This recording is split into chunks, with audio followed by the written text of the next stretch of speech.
윤석열 대통령 당선인이 오늘 서울 통이동 집무실로 첫 출근했습니다. 새 정부의 인수위원회 구성이 속도를 내고 있습니다. 이와 관련한 전국의 주요 현안 최영일 시사평론가와 짚어보도록 하겠습니다. 어서 오십시오. 안녕하세요. 예. 자, 윤석열 당선인 오늘 첫 회의를 열고 네. 이제 인수위원 이제 관련자들 딱 모아놓고 첫째는 국민의 통합, 네. 그다음에 지역의 균형 발전을 네. 강조했습니다. 한번 직접 듣고 예. 오죠. 예. 모든 국정 업무는 궁극적으로 국민 통합을 위한 것입니다. 유능하고 일 잘하는 정부를 국민들이 믿고 함께 하는 것에서부터 정부에 대한 신뢰가 형성되고 또한 어느 지역에 사느냐와 관계없이 국민들이 기회의 불이익을 받지 않도록 해야 합니다.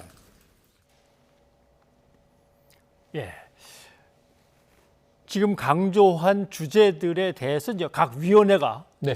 설치가 되고 만들어졌죠. 위원장들이 이제 나왔습니다. 그렇습니다. 일단 인수위원장 안철수 대표, 그렇죠. 그다음에 국민통합위원회는 역시 김한길 새정치민주연합 전 대표. 전 대표. 예. 뭐 선거본부에서도 이 직함을 비슷하게 맡고 있었으니까. 미래준비위원회 위원장. 그렇죠. 그다음에 지역균형발전특위는 역시 이쪽에 해박한 네. 김병준 교수. 네. 이 정도면 좋습니까? 여기에 이제 오늘 보면 예. 오늘 새롭게 이제 속보로 오전에 발표된 것이 김한길, 김병준. 예. 그러니까 사실은 전 이 두 분 중에 한 분이 인수위원장이 될 가능성이 높다 이렇게 본 것이 벌써. 예. 왜냐하면 이제 차기 총리 가능성이 높은 안철수 대표가 직접 인수위원장으로 들어오진 않지 않을까 그랬는데 예. 전공법으로 직접 다 맡겼어요. 직접 다 참여하고 대신에 이제 조금 이제 국민의힘 당내의 균형을 맞추기 위해서 권영세 의원이 부위원장을 맡고 있는 거죠. 그렇죠. 거기 오늘 자리에도 이제 원희룡 기획위원장이 자리를 했습니다. 그런데 말씀하신 대로 이 지역균형발전위원 특별위원회 특위고요. 예. 그리고 국민통합위원회는 이제 하나의 위원회가 이제 거대하게 만들어졌습니다. 지금 이 김한길 전 대표 사실은 미래준비위원장을 맡으면서 예. 파격 인사발탁을 했었습니다. 신지혜 씨를 영입했었죠. 예. 대선 과정에서. 그래서 아니 지금 이대남을 모아가고 있는데 이준석 대표의 결과 너무 다른 거 아니냐. 좀 충돌도 있었지만 신지혜 전 후보는 이게 다른 거 아니다. 나는 기여할 수 있다고 본다. 예. 했는데 결국은 이제 좀 이게 문제가 됐었습니다. 그 이후에 김한길 위원장이 좀 조용했거든요. 예. 하지만 이제 이 정치 신인인 윤석열 대통령 당선인의 초기 정치 멘토로 알려졌기 때문에 이때 이제 김종인 전 총괄, 예. 그리고 김한길 전 대표, 김병준 전 부총리 이렇게 세 명이 거론됐었는데 이 신삼김 중에 두 명이 포진을 한 거예요. 그래서 어찌 보면은 이게 좀 중도형 인수위원회로 조금 망라돼가는 것 같다 이런 네. 느낌은 듭니다. 알겠습니다. 자, 윤석열 당선인이 이제 직접 앞으로의 방향에 대해서 이제 큰 가닥을 한번 잡았고, 네. 그다음에 안철수 인수위원장이 이제 네. 기자회견을 갖고 이런 것들이 이제 중점적으로 맞습니다. 추진된다라고 했는데 그 내용도 한번 들어볼까요? 들어보죠. 예. 저는 국정 청사진을 준비하면서 5가지 시대적 과제가 있다고 생각합니다. 첫째, 공정과 법치 그리고 민주주의의 복원입니다. 우리 사회 곳곳에 자리 잡고 있는 대학 입시, 취업 등에서의 불공정 반드시 바로잡아야 합니다. 뭐 누가 네. 이 직을 맡아도 비슷하게 나올 내용들이 맞습니다. 나왔고 보면은 뭐 외교 안보 통일 쪽의 내용이 좀 안 들어가 있는 듯한 느낌은 살짝 드는데 네. 보시기에는 어떻습니까? 그러니까 이제 아까 대통령 당선인이 직접 언급한 지역균형 발전도 세 번째 들어있고요. 예. 국민통합은 마지막 5번째 들어있습니다. 대체로 말씀하신 대로 이건 뭐 여야 막론하고 다 동의할 문제인데 예. 첫 번째 후반이 조금 묘합니다. 민주주의의 복원. 호호. 예, 이거는 이제 민주주의가 지금 허물어졌다라고 유세 과정에서 이게 윤석열 당시 후보가 강하게 얘기하거든요. 민주주의 허물어졌다. 자유민주주의 체제를 복원하겠다. 예. 여기서 이제 자유라는 말은 빠져 있습니다만 안철수 이제 위원장의 이야기가 자유민주주의 복원이라면은 이게 윤석열 당선인과 결이 같은 얘기예요. 예. 혹은 민주주의가 지금 어떤 대목이 문재인 정부에서 허물어졌기 때문에 이 민주주의를 어떻게 복원해야 되는지 지금은 이제 취업과 이제 이 입시에 있어서의 형평성 얘기하거든요. 그건 앞에 공정과 법치만으로도 충분한 얘기인데 자 혹시 이 민주주의 복원이 좀 이념적인 것이라면 예. 조금은 우려할 수도 있겠고요. 자 미래 먹거리, 미래 일자리 다 중요한데 늘 이야기하던 것 중에 한 가지가 빠져 있습니다. 이 국민들의 삶의 질입니다. 예. 요즘에는 국가 권력보다 개인의 권위가 더 높아지면서 사실 그 2000년대 21세기 예. 들어와서 노무현 정부는 가장 인상 깊은 것이 탈권위주의, 국민들에게 90도로 절하는 대통령 그런 거였거든요.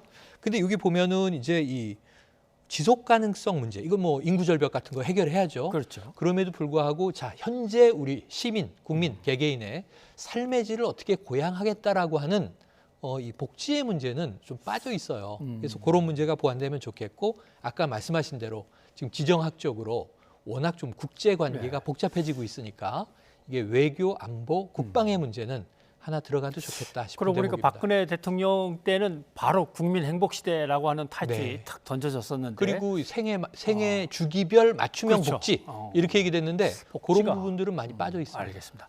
자, 가장 흥미진진한 부분은 네. 김부겸 총리와 네, 관련된 네, 네. 유임설 얘기인데 네. 김은혜 대변인은 검토된 바가 없다라고 없다. 하고 네. 원희룡 기획위원장은 그거 참 허를 찌르는 한수네요 했는데 네. 이 두 개가 서로 배치되는 건 아닙니다. 그렇습니다. 근데 허를 찌르는 한수가 나왔으면 지금부터 검토하면 되는 걸 수도 그렇죠. 있는데 문제는 안철수 인수위원장이 다음에 갈 자리가 국무총리냐 아니냐가 여기에 네. 걸려 있는 문제기 때문에 그렇죠. 이걸 어떻게 해석해야 되나요? 그래서 이제 안철수 위원장 입장에선 이 보도를 보고는 상당히 좀 불쾌하거나 불편하지 않았겠는가 하는 추정은 가능한데 자 이게 지금 YTN에서 오후에 취재해서 보도를 해주더군요. 사실관계 여부를 따졌는데 이러한 아이디어 차원의 제안이 나온 적은 있다. 예. 회의에서. 하지만 그것은 진지하게 검토되지 않았고 그냥 이야기만 나오고 이제 묻혔다는 거죠. 그런데 이게 실현 가능성이 있다는 게 문제입니다. 네. 자, 뭐냐면 이제 문재인 정부 시작할 땐 인수위가 없었잖아요. 그렇죠. 이 당시에 3월 9일에 선거를 하고 3월 10일에 취임을 했는데 5월이죠. 5월 9일 선거, 5월 10일 취임을 했는데 그 당시에 국무총리 인선이 시간이 걸리다 보니까 예. 그럼 그 전에 국무총리가 황교안 총리잖아요. 예. 근데 연임이 되고 있는 겁니다. 음. 당시에 박근혜 정부 인사, 장관도 일부 그렇고요. 직을 비울 수 없는 상태가 문재인 정부와 조금 기묘한 동거가 있었던 기간이 몇 주씩은 있거든요. 자, 만약에 안철수 이제 총리 후보를 대통령이 예. 5월 10일에 취임하고 지명한다고 가정하고 그다음에 이게 총리는 반드시 국회 인준을 거쳐야 되니까 그렇죠. 다수석을 가지고 있는 민주당이 자, 철저하게 검증하겠다. 송곳 검증을 예고하고 청문회가 조금 이제 힘들게 굴러가게 된다면 예. 이 총리 인준이 미뤄질 수 있거든요. 그럴 때 방법이 두 개가 있습니다. 직무는 시작하고 총리라고 하지 않고 국무총리 설이라고 이야기하는 예. 경우가 과거에 있었고요. 김종필 국무총리 설이었지 않습니까? 그리고 또 하나는 그냥 현재 총리가 유임을 하고 가는 방법이죠. 이 임명돼서 올라올 때까지. 그럼 김부겸 총리는 일정 기간 어쩌면 본이든 아니든 지금 이제 새로운 윤석열 정부를 그러네요. 일정 기간 백업해야 될 가능성도 있기 때문에 이게 좀 묘하게 튀어나온 거긴 하지만 이런 경우에는 저는 오늘 하태경 의원이 굉장히 좋은 얘기를 한 것이 예. 자 김부겸 총리 개인을 놓고 얘기해서는 안 되고 정말 김부겸 총리를 새 정부에서 총리로 기용하고자 한다면 당대당 협의를 해서 대연정의 형태로 만드는 게 훨씬 좋다. 그게 진짜 협치 대통합이다. 같은 협치를 하는 개인을 빼오는 느낌이 아니라 민주당에서도 우리가 총리 그러면 모셔가도록 우리도 동의합니다. 네. 이런 형태로 그러면 이제 인재가 교환되면서 뭔가 연정의 느낌이 날 수 있는데 자 그렇게까지 가겠는가 쉽진 않아 보입니다. 그 다음 이제 안철수 대표라든가 이 네. 사람들의 이제 인사를 풀어야 되는데 그렇습니다. 쉽지 않을 것 같기도 네. 하고 또 하나 이제 가장 핫 이슈 중에 하나가 여성가족부가 계속해서 네. 쟁점이 되고 있습니다. 그렇습니다. 자, 안철수 인수위원장은 뭐 당선인이 폐지를 공약으로 내걸긴 했지만 네. 몇 가지 좀 검토해서 보고할 게 네, 있다라고 네, 네. 하는데 민주당은 잠깐 우리는 반대다 네. 이렇게 하고 있단 말이죠. 그렇죠. 그런데 이제 윤석열 당선인은 지금 어디에 좀 이렇게 포커스가 초점이 가 있냐면요. 유세 과정과 대선 과정에서 본인이 이야기한 것을 최대한 약속을 지키는 대통령의 모습으로 초기에 보이고 싶은 것 같아요. 그렇죠. 네. 그래서 광화문 집무실도 여러 가지 무리수가 있고 문재인 정부 초기에도 검토했는데 안 되는 겁니다. 그런데 되게 해보십시오 해서 지금 TF가 1호 사업으로 가는 거잖아요. 근데 그 외에도 여러 가지를 지키려고 하는데 여성가족부 폐지 이 짧은 SNS의 공약이 워낙 이제 파괴력이 컸기 때문에 부작용도 있겠습니다만 일단 이렇게 얘기했습니다. 여성가족부는 소임을 다했다. 그러니까 일단 폐지하고 그 다음에 그 역할을 어떻게 재구성할지 뭐 이제 또 분산을 할지 이거는 이제 인수위 단계에서 검토하겠다는 건데 다른 분들은 폐지라는 말을 감히 꺼내기는 좀 저하는 거죠. 그래서 이런 부분에서 사실은 방법론은 같을 수도 있어요.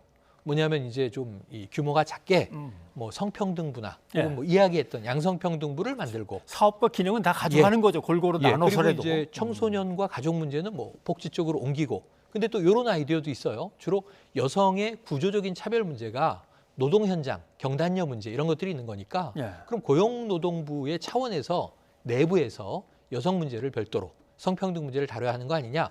그래서 업무 분산을 통해서 사실상 여성가족부라는 이름을 폐지하는 혹은 해체 재구성하는 과정을 갈 수 있는데 제가 보기에 이것은 상징적인 의미예요. 폐지라고 굳이 선언하고 싶으냐 아니면은 그 기능은 살리면서 시대에 맞게 저희가 리노베이션 했습니다. 이렇게 얘기하고 싶으냐. 안철수 위원장은 지금 후자 쪽인 것 같고요. 당선인은 지금 전자 쪽인 것 같거든요. 이준석 대표 당연히 전자죠. 하태경 의원도 폐지해야 된다고 얘기를 하는 겁니다. 그러니까 일부 폐지론자들이 있고 나머지는 이게 폐지는 좀 위험한데 그리고 또 하나는 이제 정부 조직법이 개정돼야 되기 때문에 국회를 통과할 수 있겠는가는 여전히 의문입니다. 또한 이제 마지막에 불었던 20대, 30대 젊은 여성들의 어떤 바람도 끌어안아야 되겠죠. 그리고 또 하나 여론조사를 해서 새 당선인이 이제 대통령이 되어서 국정수행을 얼마나 잘할 수 있겠느냐고 물었는데 잘할 것이다가 52.7 나왔습니다. 낮습니다. 이전에 대통령들 보면 65, 75, 80 이명박 대통령 같은 경우 80까지 갔었는데 52.7이면 기대가 뭐 적다? 아니면 워낙 치열하게 이번에 붙었다. 치열하게 붙어서 사실은 국민 절반은 일단은 조금 이제 이 의심의 눈초리로 보는 거겠죠. 정말 잘할 건가? 나는 다른 후보를 지지했는데 지금 사실 47.8%는 다른 후보를 지지했고 48.6%는 지금 당선인을 지지했습니다. 그러니까 그만큼 국론이 분열돼 있다는 것이다. 그나마 이제 조금 새로운 대통령이 나왔으니 그래도 우리가 지지해야 되는 거 아니냐 하는 일부의 이제 여론 때문에 50% 과반은 넘긴 것 같아요. 근데 이게 이 윤석열 당선인에게 윤석열 정부에 독이 될 수도 있고 약이 될 수도 있는데 저는 이게 의외로 또 나쁘지 않을 수가 있어요. 왜냐하면 문재인 정부 초기에는 그 전 대통령이 정말 국민들이 충격을 받을 파면되지 않았습니까? 역사상, 헌정사상 초유의 탄핵이었기 때문에 나라가 거의 허물어졌다. 그때 구호가 이게 나라냐? 그래서 이 나라를 재건해 주십시오 하는 이제 후임 대통령이 문재인 정부가 들어선 건데 그래서 7, 80%를 치솟았어요. 2018년에 이제 이 남북 정상회담, 북미 정상회담 있을 때는 그 인기가 가을에는 추석 무렵에 백두산까지 가지 않습니까?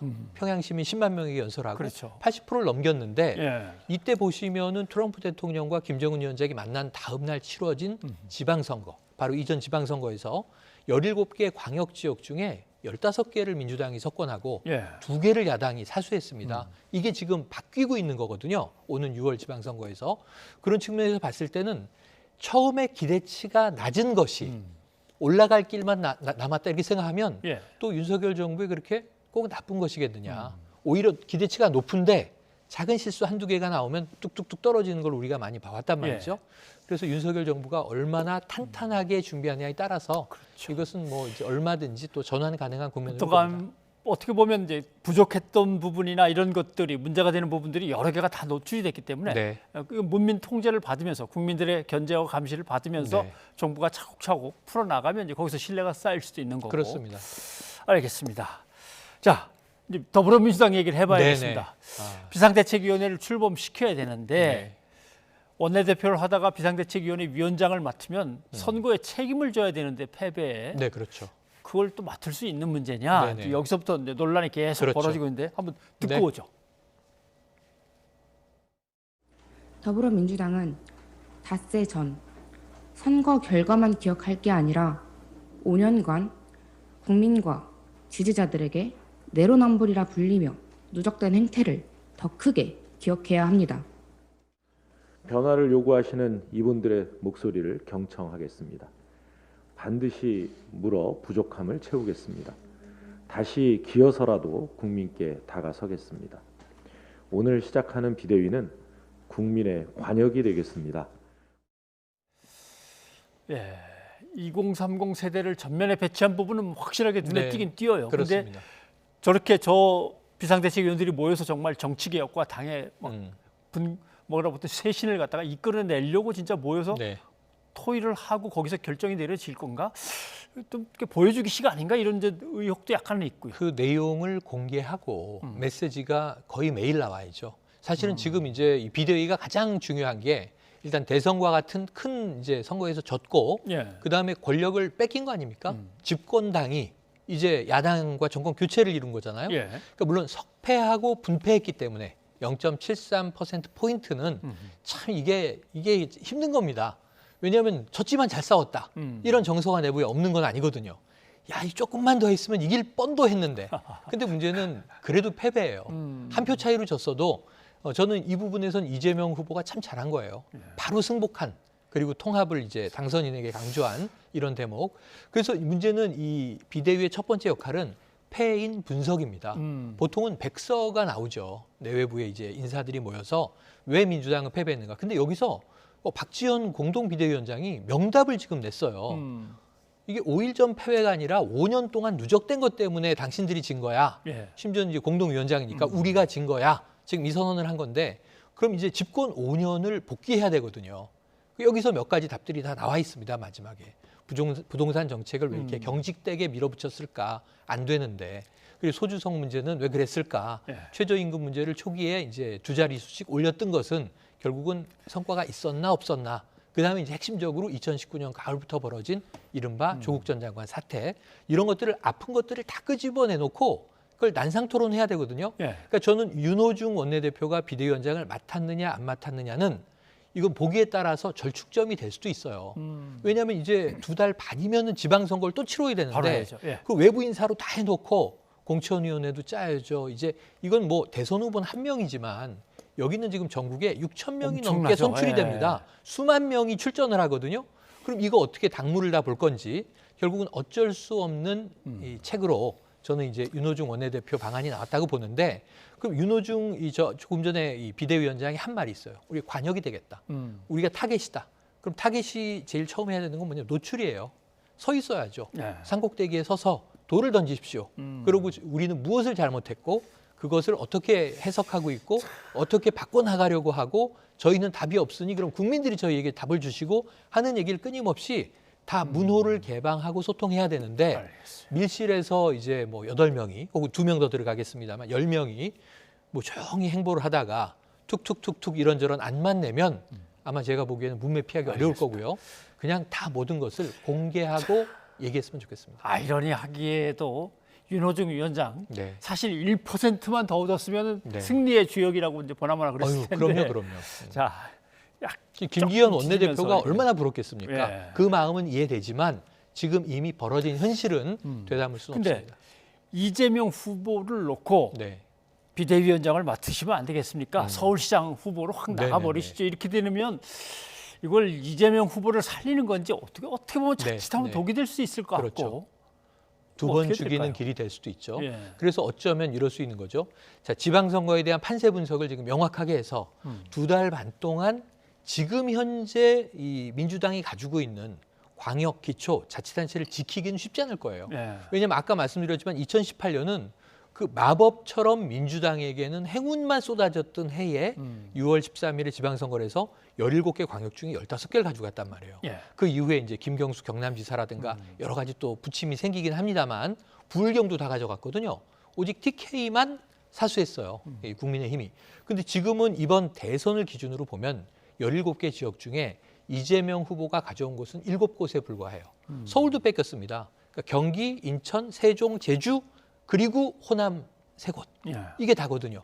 10군데는 윤석열 후보에게 넘어갔어요. 자, 과거에 강원에서 이 문재인 정부 크게 이겼었는데 강원도 이번엔 다 윤석열 지지입니다. 예. 그럼 지금 냉정하게 보면 다가오는 지방선거의 현재 판세는 10대 7이구나. 잘하면.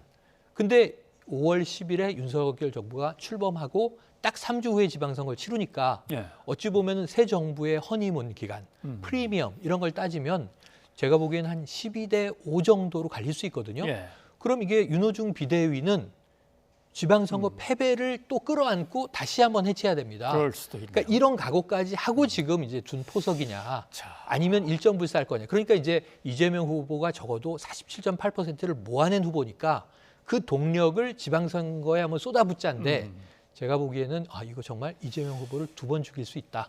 그런데 이제 이재명 후보도 한 가지 약속을 했어요. 예. 뭐냐면 대통령이 안 됐기 때문에 공약과 정책은 허무하게 접어야 됐지만 딱 한 가지. 자, 민주당의 이재명이 아니라 이재명의 민주당으로 바꾸겠습니다 했기 때문에 지금 민주당이 개혁 기로에 서 있는 거 아닙니까? 그럼 이재명 후보도 당의 개혁에는 예. 뭔가 강력한 뭔가 또 역할을 해야 되네요. 역할을 해야 되거든요. 그래서 지금 상임 고문이 된 거지 않습니까? 선거에 이제 직접 뛰진 않을 거지만 당 개혁에 뭔가 역할을 해야 한다. 이건 지금 남아 있다고 봅니다. 자, 아무튼 지방선거를 앞두고 있어서 두 당 모두 물론 이긴 당이든 패배한 당이든 네. 간에 표를 더 얻을 수 있는데 왜 못 얻었을까? 냉정하게 분석하고 그렇죠. 민심을 더 살피고 그렇죠. 그다음에 국가의 미래에 대한 어떤 비전, 지방 균형 발전에 대한 비전을 6월 선거에 내놔야 됩니다. 그렇습니다. 예. 알겠습니다. 자, 최영일 평론가 여기까지 듣겠습니다. 고맙습니다. 맞습니다.